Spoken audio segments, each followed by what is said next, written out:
കുറേ ദിവസമായി വിചാരിക്കണു പച്ചമാങ്ങ കിട്ടുകയാണെങ്കിൽ ഇതുപോലെ ശർക്കര മാങ്ങ ഉണ്ടാക്കണമെന്ന്. ഇപ്പോൾ യൂട്യൂബിലും ഇൻസ്റ്റയിലും ഒക്കെ തുറന്നാൽ ഈ ശർക്കര മാങ്ങയുടെ ഒരു കാലമാണ്. കുറേ ദിവസമായി വായിൽ വെള്ളം ഊറാൻ തുടങ്ങിയിട്ട്.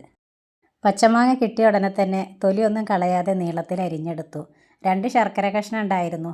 അതൊന്ന് വെള്ളം ചേർത്ത് പാനിയാക്കി എടുത്തിട്ടുണ്ട്. ഇനി ഒരു മൺചട്ടിയിലേക്ക് കുറച്ച് വെളിച്ചെണ്ണ ഒഴിച്ചിട്ടുണ്ട്. അതിലേക്ക് ഒരു 1/2 ടീസ്പൂൺ ഉലുവയും കടുകും പൊട്ടിച്ചതിന് ശേഷം നീളത്തിലരിഞ്ഞ ഇഞ്ചിയും പച്ചമുളകും കൂടി ചേർത്ത് അതൊന്ന് വെളിച്ചെണ്ണയിൽ മൂപ്പിച്ചെടുത്ത് അതൊന്ന് മൊരിഞ്ഞ് വന്നപ്പോൾ കറിവേപ്പില കുറച്ച് കൂടുതലായിട്ട് ചേർത്തിട്ടുണ്ട്. കറിവേപ്പില ഇഞ്ചിയൊക്കെ ആ വെളിച്ചെണ്ണയിൽ കിടന്ന് നന്നായിട്ടൊന്ന് മൊരിഞ്ഞിട്ടുണ്ട്. അപ്പോൾ അതിലേക്ക് നമുക്ക് മസാല ചേർക്കാം. ഒരു 1/4 ടീസ്പൂൺ മഞ്ഞൾപ്പൊടിയും 1 ടീസ്പൂൺ കാശ്മീരി മുളക് പൊടിയാണ് ചേർത്തിട്ടുള്ളത്. അതുകൊണ്ട് കുറച്ച് കൂടുതലായിട്ട് തന്നെ ചേർക്കാം. ഇനി മാങ്ങ അതിലിട്ട് ഒന്ന് ഇളക്കി കൊടുക്കുക. ആ മഞ്ഞളും മുളകും ഒക്കെ അതിലൊന്ന് പിടിക്കാൻ വേണ്ടിയിട്ട് ഒരു 2 മിനിറ്റ് ഒന്ന് ഇളക്കി കൊടുക്കുക. ഇതിലേക്ക് നമ്മൾ ഉപ്പിട്ടിട്ടില്ല. ഒരു 1/2 ടീസ്പൂൺ ഉപ്പും കൂടെ ചേർത്ത് കൊടുക്കുക. കാശ്മീരി മുളക് ചേർത്തുകൊണ്ട് വലിയ എരിവൊന്നുമില്ല. അതുകൊണ്ട് ഒരു 1/4 ടീസ്പൂൺ മുളക് പൊടിയും കൂടെ ചേർത്ത് കൊടുത്തിട്ടുണ്ട്. ഇനി നമ്മൾ ഉരുക്കി വെച്ചിട്ടുള്ള ശർക്കരപ്പാനിയും കൂടെ ചേർത്ത് കൊടുക്കുക. ഇനി അതെല്ലാം കൂടെ ഒന്ന് ഇളക്കി കൊടുത്ത് ഒരു 2 മിനിറ്റ് മൂടി വെച്ച് വേവിച്ചെടുക്കുക.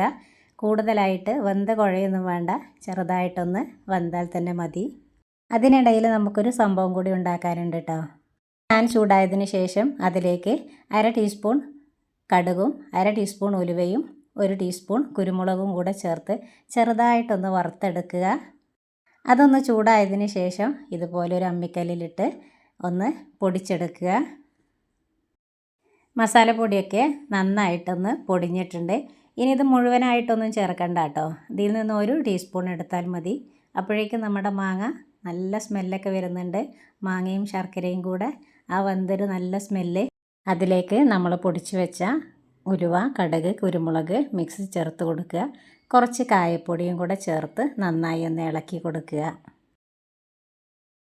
ശർക്കരയുടെ പാനിയൊക്കെ മാങ്ങയിൽ നല്ലോണം പിടിച്ചിട്ടുണ്ട്. ശർക്കരയൊക്കെ അതിൽ കിടന്ന് വറ്റി തുടങ്ങിയിട്ടുണ്ട്. ഇപ്പോൾ നമ്മുടെ ശർക്കര മാങ്ങ റെഡി ആയിട്ടുണ്ട്. ഒന്ന് ചൂടാറിയതിന് ശേഷം കുപ്പിയിലോട്ട് ആക്കി വെക്കാമെന്ന് വിചാരിച്ചിരുന്നു. പക്ഷേ കിട്ടും തോന്നുന്നില്ല. ഇപ്പോൾ തന്നെ ഓരോരുത്തർ ടേസ്റ്റ് നോക്കാൻ തുടങ്ങിയിട്ടുണ്ട്. ആ പച്ചമാങ്ങയുടെ പുളിയൊക്കെ മാറി നല്ല ശർക്കരയുടെയും കുരുമുളകിൻ്റെയും ആ ഒരു ടേസ്റ്റിൽ വന്നിട്ടുണ്ട്. സംഭവം കിടുവാണ്. എല്ലാവരും ഒന്ന് ഉണ്ടാക്കി നോക്കണം. ഇപ്പോൾ മാങ്ങ കിട്ടാൻ വലിയ ബുദ്ധിമുട്ടൊന്നും ഇല്ലല്ലോ. അപ്പോൾ എല്ലാവരും ഉണ്ടാക്കി നോക്കുക. വീണ്ടും ഒരു വീഡിയോയുമായി വരുന്നത് വരെ ബായ്.